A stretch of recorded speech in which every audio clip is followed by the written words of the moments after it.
পিয়া আর মৌলি এসেছিল রিমির বাড়ি আড্ডা দিতে, কিন্তু এ কোন বিপদের সম্মুখীন হলো তারা? আমার বান্ধবী পিয়া আর মৌলি তো ভয়ে কাঠ। ও মা গো, ওর প্রিয় খাবার মুড়ি, আর এই তোরা ওটা সস ভেবেছিলি বল? এই ইয়ার কি করছিস কেন?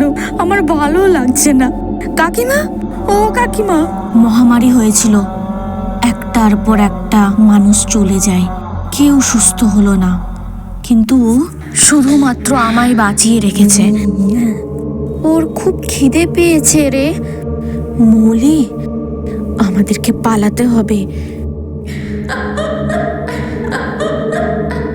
ওরা পালাতে যায় ঠিকই, কিন্তু অদ্ভুতভাবে বারান্দা পেরিয়ে আবার সেই রুমের মধ্যেই ঢুকে পড়ে। এই পিয়া, কি করবো এবার?